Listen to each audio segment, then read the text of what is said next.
Testing this. My name is Johnson. Okay, we're going live for VFS. Testing first whether you're able to hear me.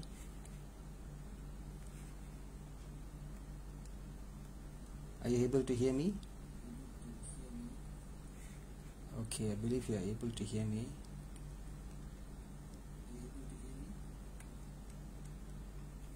Okay, I'm gonna also go live on my TikTok.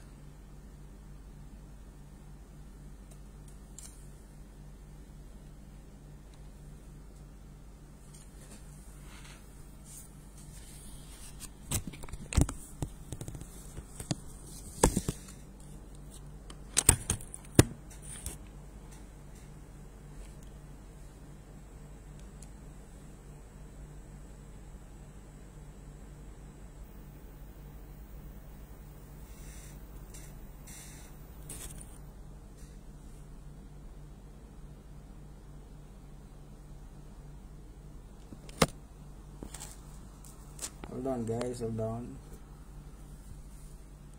I think I have to change. Okay. Alright. Give me a minute.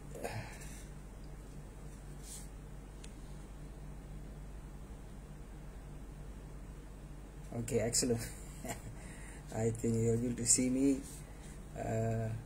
Very good day. Selamat sejahtera. Saya buat dalam bahasa Malaysia hari ini ya. Nama saya Johnson ya. Nama saya Johnson. Saya ini salah satu founder untuk VFS. Apa tu VFS? Vibrational Frequency Sticker. Vibration Frequency Sticker ni adalah stiker macam ni. Dia memang kecil dan stiker ni mengandungi frekuensi. Frekuensi adalah yang baik untuk kita lah.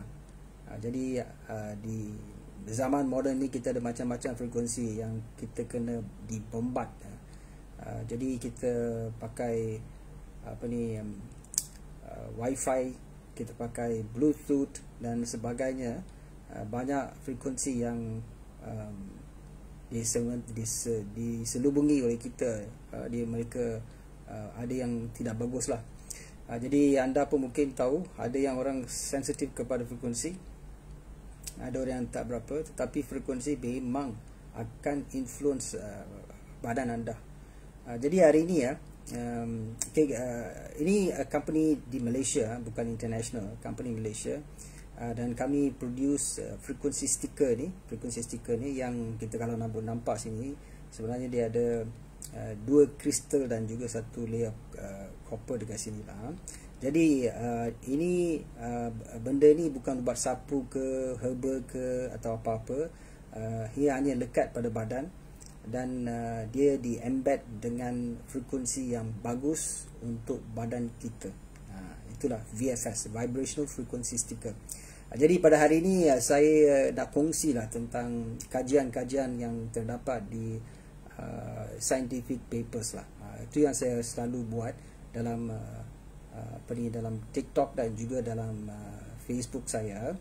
Jadi biar saya continue untuk beritahu tentang setengah kajian bagaimana stres. Saya dapatilah banyak kali bila orang tanya dengan saya pasal GERD, masalah sakit hulu hati dan sebagainya, pedih hulu hati. Okey. Dan saya selalu tanya mereka soalan ni, adakah anda dalam stres, tekanan? Dan kebanyakan masa, boleh kata 90% lebih lah, mereka akan kata saya memang dalam stres kerja lah, stres keluarga lah, macam-macam stres. Stres ini adalah antara sebab yang utama lah, saya boleh kata lah, yang menyebabkan masalah perut dan sebagainya lah, masalah GERD lah. Okay. So hari ini ada satu kajian yang saya nak kongsi lah Nah, ini kajian ni daripada satu universiti ya. Sekejap.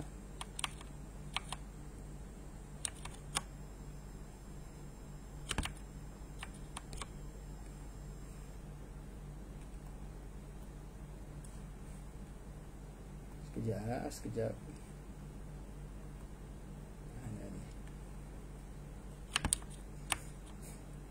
Terlalu banyak tab pula buka. Sekejap. Ya, okey. Sorry ya. Ini kajian ni ya. Daripada Science Direct lah. Ada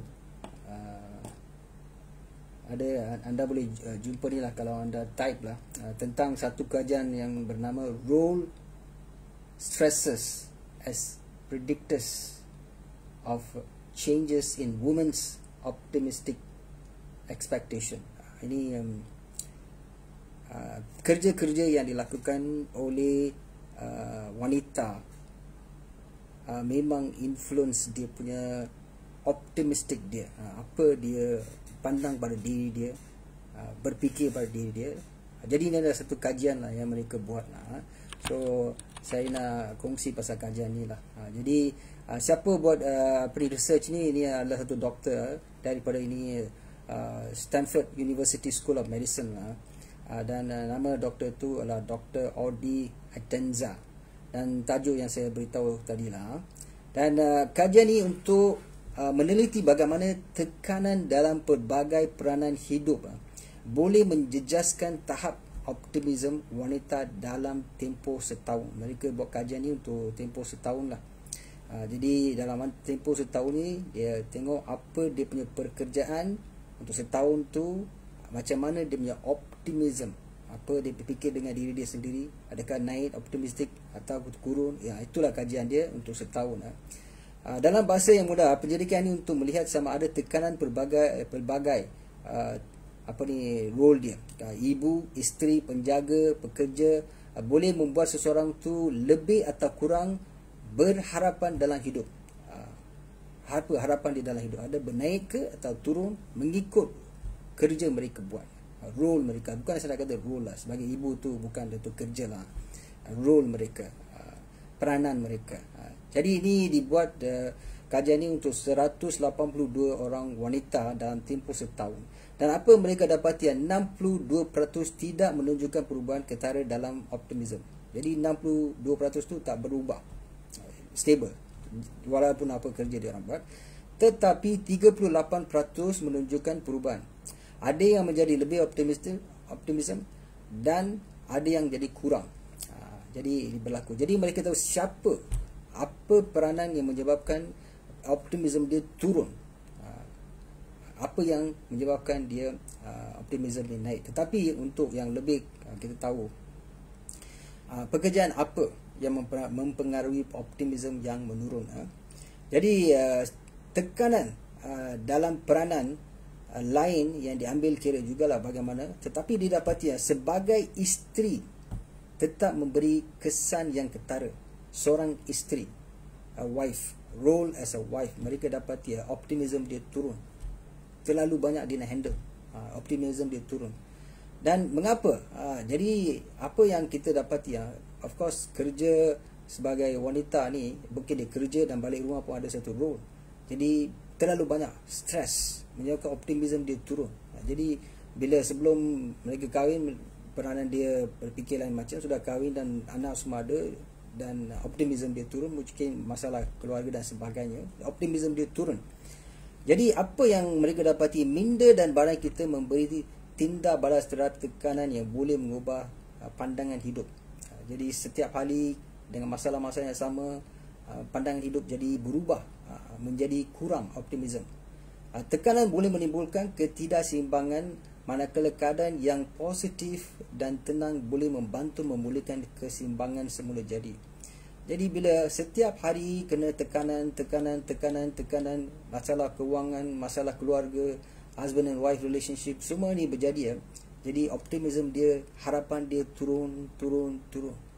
Jadi bila ini berlaku, stres dan sebagainya, menyebabkan masalah yang banyak. Jadi apa yang berlaku kepada badan seseorang tu, badan seorang tu pun akan menjadi sangat problem, pasal kita punya minda ni, dalam kita punya otak ni, dalam tengah-tengah otak tu ada satu master gland, ada satu master hormon sistem, pituitary gland tu. Dia sebagai master control yang akan mengeluarkan hormon tertentu lah. Bila seorang tu dalam stres, macam hormon stres akan keluar. Jadi bila hormon stres keluar, kortisol dan sebagainya, dia akan terus masuk ke dalam badan dan menyebabkan kita punya imbangan dalam badan jadi masalah. Jadi setiap organ kita mempunyai frekuensi tertentu, dan bila frekuensi itu terganggu, mereka tidak dapat berfungsi dengan betul. Sebab itu kita syorkanlah VFS ni. So VFS ini bukan ubat. Saya nak tekankan di sini, ini bukan ubat. Dia tidak masuk ke dalam badan, non-invasive. Dia bukan masuk ke dalam badan melalui kulit ke apa ke. Ini adalah stiker tu. Kita tampal saja stiker ni. Dan apa stiker ni ada? Stiker ni tak ada ubat. Dia bukan ubat. Dia sebenarnya ada frekuensi dalam tu. Dan frekuensi ni adalah frekuensi yang bagus, yang baik, untuk memberi maklumat kepada badan kita. Dan badan kita lah yang buat apa yang dia nak buat dengan informasi yang diterima daripada stiker ni, VFS ni. So VFS ni memberi frekuensi tertentu. Banyak frekuensi yang kita telah masukkan dalam sini. Sebagai contoh, kita ada nitric oxide generating frequency. Bukan nitric oxide, nitric oxide generating frequency. Jadi dia memberitahu frekuensi nitric oxide kepada badan, dan terpulang kepada badan apa badan nak buat. Jadi informasi saja ada di sini. Dan badan kita yang dicipta dengan begitu intelligent oleh Tuhan Maha Kuasa. Jadi badan kita ambil information ni, dan dia akan buat apa yang perlu dibuat, apa yang telah dia hilang. Jadi mengapa dia tak boleh buat dengan sendiri? Mengapa dia tak boleh ada information ni? Apa terjadi bila kita hari-hari dibombard dengan banyak perkara, dalam stres dan sebagainya, dan kita punya organ boleh kehilangan setengah frekuensi itu, dan frekuensi yang salah pula yang sekarang generate, dan masalah akan berlaku. Jadi kita beritahu frekuensi ni, VFS ni just beritahu kepada badan, kamu telah hilang frekuensi ni, saya remind you balik, saya menerangkan balik, memberitahu balik, inilah frekuensi yang baik. Jadi badan akan terima, dan dia akan buat apa yang perlu buat. Jadi saya tak boleh claim ini akan menyembuhkan penyakit dan sebagainya. Saya tak claim ni. Saya bukan doktor, saya tak ada claim apa medical claim, semua saya tak buat.